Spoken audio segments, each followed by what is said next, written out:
نے بھی نیوٹن پہ بہت سارے احسانات کیے ہیں. تو اللہ تو سب سے پہلے, میں گائے کی مثال دے رہا تھا کہ میں کہہ رہا تھا کسی کا باپ بھی خدا کی قسم آج تک ایسی مشین نہیں بنا سکا کہ ادھر سے سوکھا چارہ ڈال رہے ہو مشین میں, گنے کی مشینیں تو ہیں, گنا ڈال رہے ہو گنا ہی نکل رہا ہے وہاں سے, بادام ڈال رہے ہو بادام کا تیل نکل رہا ہے وہ جو اس کے اندر پہلے سے موجود تھا. سوکھے چارے کو تو میرے بھائی کسی فیکٹری میں لے کے جاؤ, نہ مکھن ہے, نہ پنیر ہے, نہ گھی ہے, کچھ بھی نہیں ہے اس کے اندر.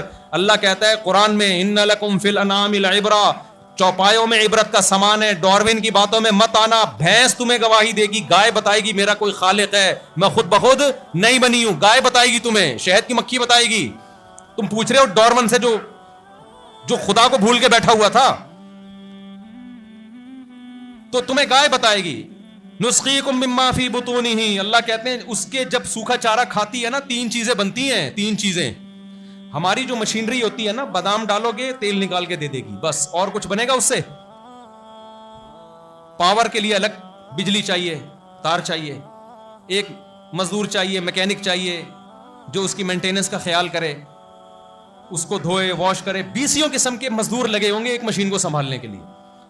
گائے ایسی مشین ہے. قرآن کیا کہتا ہے, ان لکم فی الانعام لعبرہ نسقیکم مما فی بطونہ, سوکھا چارہ ادھر سے ڈالو, ٹھیک ہے نا, جیسے گنے کی مشین میں ڈال رہے ہو, بلکہ رکھ دو, یہ مشین آٹومیٹیکلی کھائے گی, یہ خود ہی کھائے گی. اس کے بعد کیا ہوگا, 3 چیزیں بنے گی اس سوکھے چارے سے. ایک بنے گا گوبر, وہ گوبر زمین میں جائے گا, زمین کی طاقت کو بحال کر کے دوبارہ اس سے گھاس پیدا کرنے کا ذریعہ بنے گا. سارا آٹو سسٹم ہے, آٹو, سمجھ رہے ہیں. دوسرا کیا ہوگا, اسی سوکھے چارے سے بنے گا بلڈ, جو پاور کا کام دے گا اس مشینری کے لیے. اس کو الگ سے کہیں سے پاور نہیں چاہیے. یہ بلڈ اس مشینری کو کام کرتے رہنے کی طاقت اور قوت دے گا. جس فیکٹری میں گوبر اور خون تیار ہو رہا ہے, قرآن کہہ رہا ہے اسی گوبر اور خون کے بیچ سے ہم تمہارے لیے اس کے تھنوں میں لبنن خالصن, ایسا دودھ نکالتے ہیں جس میں نہ گوبر کی بدبو, نہ گوبر کی رنگت, نہ خون کی بدبو, نہ خون کی رنگت. یہ تو کلر ہے اس کا ایسا وائٹ اور ایسا اچھلتا ہوا کلر, اور مزہ کتنا ہے, سائغ للشاربین, پینے والوں کے حلق میں پھسلتا چلا جاتا ہے. آج تک جاپان کے سائنسدان ایسی مشین نہیں بنا سکے میرے بھائی. تو یہ خود بخود ارتقاء کے نتیجے میں کیسے بن گئی, نہیں آئی سمجھ میں؟ تو پیو دودھ, ابھی دودھ پیو اور اس کے بعد جو مرضی کرنا ہے کرو, انڈے کھاؤ, جو مرضی کرنا ہے کرو. ابھی خدا انتقام نہیں لے گا. ابھی فحش فلمیں دیکھو پوری رات بیٹھ کے, ابھی لڑکیوں سے دوستیاں لگاؤ, وسیم اور ستار کے نام سے لڑکیوں کے نمبر محفوظ کرو, ابھی کوئی پوچھنے والا نہیں ہے. زنا کرو, مزے کرو, دوستوں کو بتاؤ. آج کل لڑکے بتا رہے ہوتے ہیں دوستوں کو, یار میں تو اتنی لڑکیوں سے تعلقات ہیں. اپنے جرم کر کے اس جرم پہ گواہ بھی بنا رہے ہو. دوست بھی کہتے ہیں بڑا خوش قسمت ہے بھائی, یہ تو آپ ایسا اپنے لیے انتظام کر رہے ہو, ایسا انتظام کر رہے ہو کہ آپ تو قابل ترس ہو, قابل ترس ہو آپ. یا تو یہ ساری چیزیں خود کی ہوتی ہیں نا, آپ نے خود کی ہوتی ہیں, جیسی چاہے زندگی گزارتے بھائی.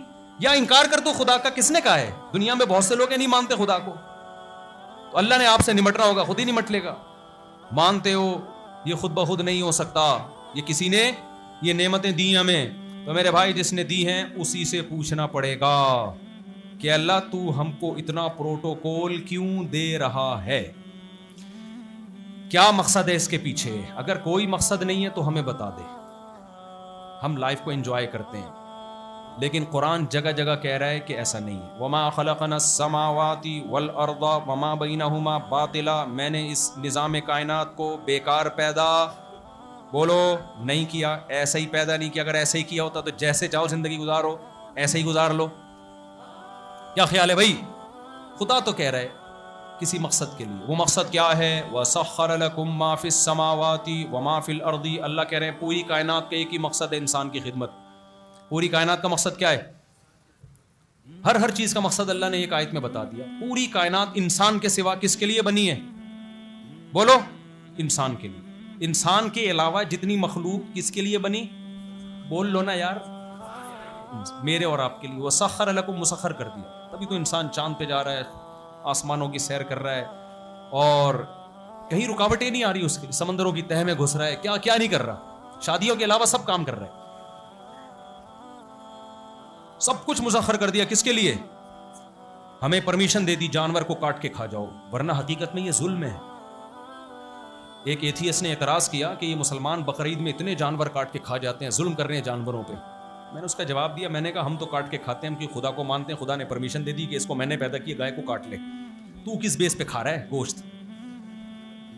کیونکہ وہ بھی ارتقاء کے نتیجے میں پیدا ہوئی، تو بھی اتفاق سے پیدا ہو گیا، تو دونوں ایک ہی جیسے ہیں. تو کیا کسی کو اجازت ہے کسی پہ ظلم کرنے کی؟ شیر میں تو عقل نہیں ہے نا، تو ہرن کو کھا جاتا ہے، اس کو کیا عقل؟ تیرے پاس تو عقل ہے. تو جب تربوز سے روٹی کھا سکتا ہے، کھیرے ککڑیاں کھا سکتا ہے، سبزی کھا سکتا ہے، گائے کو کاٹ کے کیوں کھا رہا ہے؟ میک ڈونلڈ میں کیوں برگر کھا رہا ہے بیٹھ کے مرغیوں کے؟ تو ان کے پاس کوئی دلیل نہیں ہے کسی بھی چیز کی. ہاں پھینکو ہیں، ہمارے پاس تو ہر چیز کی دلیل ہے بھائی. ایک انگریز نے کلپ بنایا کہ چائنا والے کتے کھاتے ہیں، غلط کر رہے ہیں نا. میں نے کہا غلط تو آپ کر رہے ہو میرے بھائی، آپ کیوں نہیں کھا رہے کتے؟ جب پروٹین گائے میں بھی ہے، کتے میں زیادہ پروٹین ہے، تو پھر کتا اور گائے کیا ہیں؟ برابر ہو گئے. کیا خیال ہے بھائی؟ ہمارے پاس دلیل ہے، خدا نے کہا یہ حلال ہے، یہ حرام ہے. کتے انسانوں کے کھانے کی چیز نہیں ہے، ہمیں بتا دیا خدا نے. اور ہمیں تو گائے کا بھی بتایا کہ ایسے ہی نہیں کھانا، ذبح کر کے کھانا ہے. مری ہوئی گائے نہیں کھانے کی اجازت. ہم زنا سے بچتے ہیں، کوئی دلیل ہے. انگریز بچے گا نہیں بچے گا، کوئی دلیل کسی چیز کی اس کے پاس تبھی تو قرآن کہہ رہا ہے کافر اندھیروں میں ہے، اسے نہیں پتا کہ قدم کہاں، تبھی تو روزانہ قوانین بنا رہے، روزانہ چینج کر رہے ہیں. 1998 تک ہومو سیکسولیٹی ایک جرم تھا. اب کیونکہ وہ ہومو سیکسول اتنے زیادہ ہو گئے ہیں کہ اب وہ جرم نہیں ہے، وہ فضیلت کی چیز ہے. ویزے ملتے ہیں اس پہ. بعض یورپ کے کنٹری ایسے ہیں آپ کو ویزا چاہیے، اللہ معاف فرمائے ایسا نہ ہو کہ لوگ ویزوں کے چکر میں پتہ نہیں کیا کیا کرنا شروع کر دیں. وہ گندا پلید عمل جس پہ اللہ نے لوط علیہ السلام کی قوم کو اٹھا کے پٹخ کے ہلاک کر دیا، اتنا غلیظ عمل کوئی بندہ بتاتے ہوئے شرماتا ہے. اس پہ آپ کو نیشنلٹی مل رہی ہے کہ جی آپ چونکہ یہ کرتے ہیں لہٰذا آئیے ہمارے کنٹری میں آپ کو جائے. تو اب بوکھلاہٹ ہے یا نہیں ہے؟ سمجھ میں ہی نہیں آ رہا ماں باپ کو گھر میں رکھنا ہے کہ اولڈ ہاؤس میں جمع کرانا ہے. سمجھ میں ہی نہیں آ رہا شادی کر کے زندگی گزارنی ہے یا زنا کرنا ہے. ان کی سمجھ میں ہی نہیں آ رہا بچے پہلے پیدا ہوں گے یا شادی پہلے ہوگی. گوروں کے ہاں یہ مسئلہ ہی نہیں ہے. وہ بچے شادی میں ابو کے تمبو لگا رہے ہوتے ہیں اپنے، اما ابا کی شادی میں 50 سال میں شادی. ان کو یہ بھی نہیں پتا 15 سال میں شادی کرنی ہے 50 سال میں کرنی بھی ہے کہ نہیں کرنی. کچھ بھی نہیں پتا میرے بھائی. قانون بن رہے ہیں ٹوٹنے. خودکشیاں نہیں روک سکے.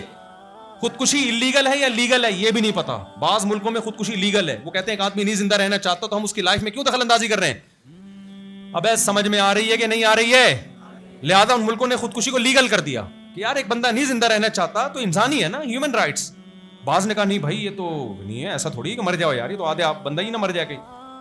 میرے بھائی وہ بڑے بڑے مسائل ہیں جو ان کی کھوپڑی میں نہیں آ رہے. یہ اتنے بڑے مسائل اس لیے کہ خدا کو کیا کر دیا، ڈکشنری سے نکال دیا انہوں نے. تو ہمارے پاس خدا ہے، سمجھ رہے ہو؟ ہمارے پاس کیا ہے؟ ایک ایک چیز میں گائیڈ کر رہا ہے، اور وہ قرآن میں گائیڈ کر رہا ہے ہمیں. ہر چیز میں اختلاف ہو گیا، فرقے بن گئے، قرآن اللہ نے کیا کیا ہوا ہے؟ محفوظ، تاکہ بیسک چیزوں میں گڑبڑ نہ ہو جائے. تو خدا نے بولا میں نے گائے پیدا کی، گائے کو باپ مت بنانا. سورج میں نے پیدا کیا، سورج کو خدا مت بنانا. لوگوں نے دیکھا اتنی حسین چیز ہے، اسی کو سجدہ کرنا شروع کر دیا.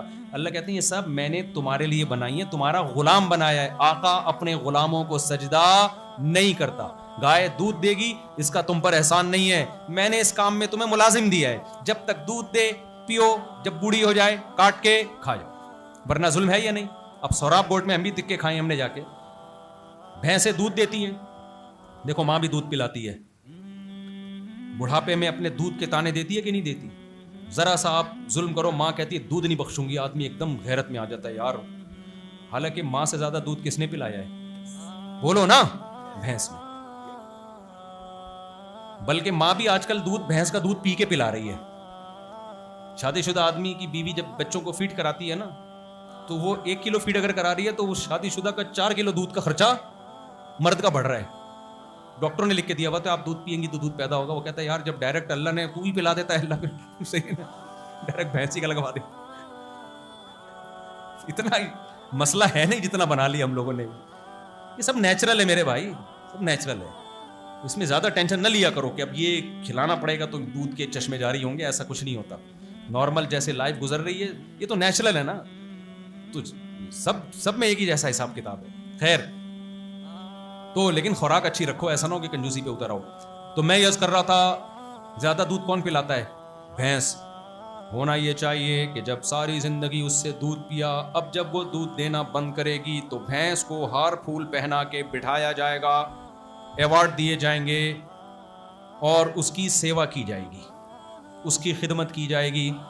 لیکن سوراب گوٹ والے کیا کرتے ہیں, جیسے ہی بھینس بوڑھی ہوتی ہے, دودھ دینا بند کی, ساری کراچی کی بھینسیں آصف اسکوائر جاتی ہیں, وہاں وہ بھینسیں کٹتی ہیں, چھوٹی چھوٹی بوٹیاں بنتی ہیں اور دمبے کے نام پہ ہمارا بیوقوف بن کے کھاتے ہیں.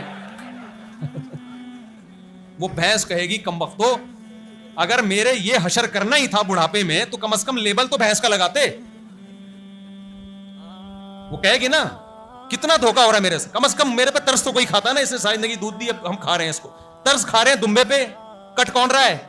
میں کٹ رہی ہوں. یہ حشر انسان کس کے ساتھ کر رہا ہے؟ بھینس کے ساتھ کر رہا ہے. تو ملحد کے پاس, خدا کے منکرین کے پاس اس ظلم کا کوئی جواب نہیں ہے. ہمارے پاس جواب ہے, ہم کہیں گے بھینس خدا نے بنایا ہے بھائی, وہ ملکیت ہے اس کی, وہ ہمارے لیے پیدا کی ہے, جب تک دودھ دے گی صحیح ہے, نہیں دے گی تو کاٹ کے کھانا ہی بنتا ہے. کس کام کی ہے بھائی یہ؟ اب تو مرغیوں نے گن پوائنٹ پہ انڈے دینا شروع کر دیا ہے.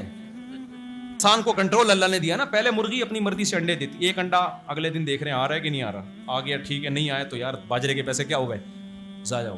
پھر 6-7 انڈے دینے کے بعد وہ انڈوں پہ جا کے بیٹھ گئی, پھر بچے نکال رہی ہے. اتنا لمبا چوڑا پروسیس, انسان نے پتہ نہیں کیا کر کے نا اس کی خوراک چینج کی, کراس بریڈنگ کر کرا کے مرغی ٹینشن میں آئی ہے, روز انڈے پہ انڈا,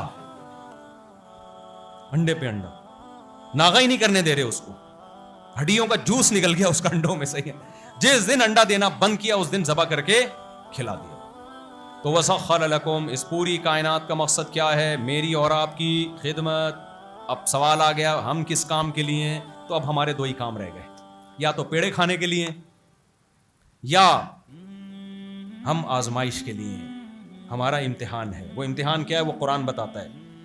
تو انگریز کہتے ہیں ہم پیڑے کھانے کے لیے, انگریز کیا کہتے ہیں ہم کس کام کے لیے؟ میں اس لیے انگریزوں کا ذکر کرتا ہوں, ہماری قوم نا, ہماری جو ینگ جنریشن ہے, سب یونیورسٹی کے پروفیسروں کو جو لبرل قسم کے ہیں نا, انہی کو فالو کر رہی ہے, اور وہ سب یہ ذہن بنا رہے ہیں مولوی کو نکالو ڈکشنری سے, یہ نکاح طلاق کے مسائل میں الجھائیں گے تمہیں, یہ ان چیزوں میں. گورا بہت آگے جا چکا ہے, گورا بہت آگے, یہ سائنسدان بہت آگے, نکلو اس خول سے. یہ آج کل یونیورسٹیوں میں اور کالجز میں ذہن بنایا جا رہا ہے. تم اگر نکل گئے نا اس خول سے میرے بھائی, تم فطرت سے بھی ہٹو گے, اور تم گورے کی جوانی دیکھتے ہو, گورے کا بڑھاپا نہیں دیکھتے. اور یہ جو پروفیسر تمہیں الو بنا رہا ہے نا, اس کا اپنا بڑھاپا دیکھنا کیا ہوگا. یہ خودکشیوں میں مرتے ہیں جا کے آخر میں, ہو سکتا ہے جیب میں ڈپریشن کی گولیاں لے کے آپ کو لیکچر دے رہا ہو. نیچر سے بغاوت کرو گے کبھی سکون نہیں ملے گا. اور جو خدا کو مانتے ہیں نیچر پہ وہی چلتے ہیں, کیونکہ خدا فطرت کے راستے کو متعین کرتا ہے. اللہ بتاتا ہے یہ نیچر ہے, فطرت اللہ التی فطر الناس علیہا. قرآن کہتا ہے اسلام ہی دین فطرت ہے جس میں میں نے لوگوں کو پیدا کیا ہے. نیچر ہے انسانیت کی. جانور اپنی نیچر کا خود تعین کرتا ہے, قدرت نے اس کو سمجھایا ہوا ہے, انسان کو سمجھانا پڑتا ہے یہ نیچرل ہے, یہ نیچرل نہیں ہے. عقل گمراہ کر دیتی ہے انسان کو, اگر وہ خدا کی مرضی کے خلاف ہو تو تباہی بربادی میں. دیکھو ہم نے بے روزگار لوگ خوش دیکھے ہیں جو مذہب پہ چلتے ہیں, لیکن ایسے لوگ جو پیسہ ہے مذہب کو نہیں مانتے, خدا کی قسم سب کچھ ہو کے بھی ٹینشنوں میں ہے. وہ دنیا میں سب سے ترقی یافتہ ملک میں خودکشی کا ریشو سب سے زیادہ ہے. یہ کتنی بڑی گراؤنڈ ریئلٹی ہے, سمجھ میں آ رہی ہے بات کہ نہیں آ رہی ہے؟ دنیا کے بعض ملک ایسے ہیں ہر آدمی سونے کے نوالے کھا رہا ہے وہاں پہ, میں اور آپ تصور نہیں کر سکتے. لیکن خودکشی اتنی ہو رہی ہے کہ گورنمنٹ نے لیگل کر دیا ہے, لائنیں لگا کے لوگ کھڑے ہوئے ہیں. گورنمنٹ کہتی ہے رجسٹریشن ہوگی, اس کے بعد ہم بتائیں گے کیسے پھٹنا ہے کیسے مرنا ہے. آپ نے خود سے نہیں پھٹو, چھچڑے بچھڑے ادھر ادھر پھیلیں گے, روڈ پہ گند ہوگا. گورنمنٹ ان کو بتا رہی ہے کہ تو یہ ترقی ہے میرے بھائی. تو سب سے پہلے کیا ہے؟ خدا اور انسانیت کا رشتہ, اس سے پوچھنا ہے کیا کرنا ہے. اور کمال کی بات, خدا آپ کو نہ ترقی سے روکتا ہے نہ انسانیت کی خدمت سے روکتا ہے. وہ کہتا ہے کرو, لیکن کس کو خوش کرنے کے لیے کرو؟ مجھے خوش کرنا. مجھے اگر بیچ سے نکالو گے پھر کروڑوں خربوں لوگوں کو تم کھانا کھلا دو, انہی سے اجر مانگنا, مجھ سے تمہیں ملنے والا کچھ بھی نہیں. حدیث میں آتا ہے اتقوا النار ولو بشق تمرہ, آدھی کھجور بھی صدقہ کر کے اللہ کے عذاب سے بچ سکتے ہو. لیکن یہ آدھی کھجور کس کے لیے خرچ کر رہے ہو؟ خدا کو خوش کرنے کے لیے. کھلا کس کو رہے ہو؟ خدا کو نہیں, غریب کو. لیکن کروڑوں انسانوں کو بھی کھانا کھلا دیا انسانوں کو خوش کرنے کے لیے. خدا بیچ سے نہیں ہے. اللہ کہتے ہیں انسانوں کے لیے کیا, اجر کون دے گا؟ انسان. ایوارڈ ان سے لے لینا, میرے پاس 2 ٹکے کا بھی تمہارے لیے اجر بولو نہیں ہے. تو ہمیں تو ہر چیز میں خدا کو لانا پڑے گا.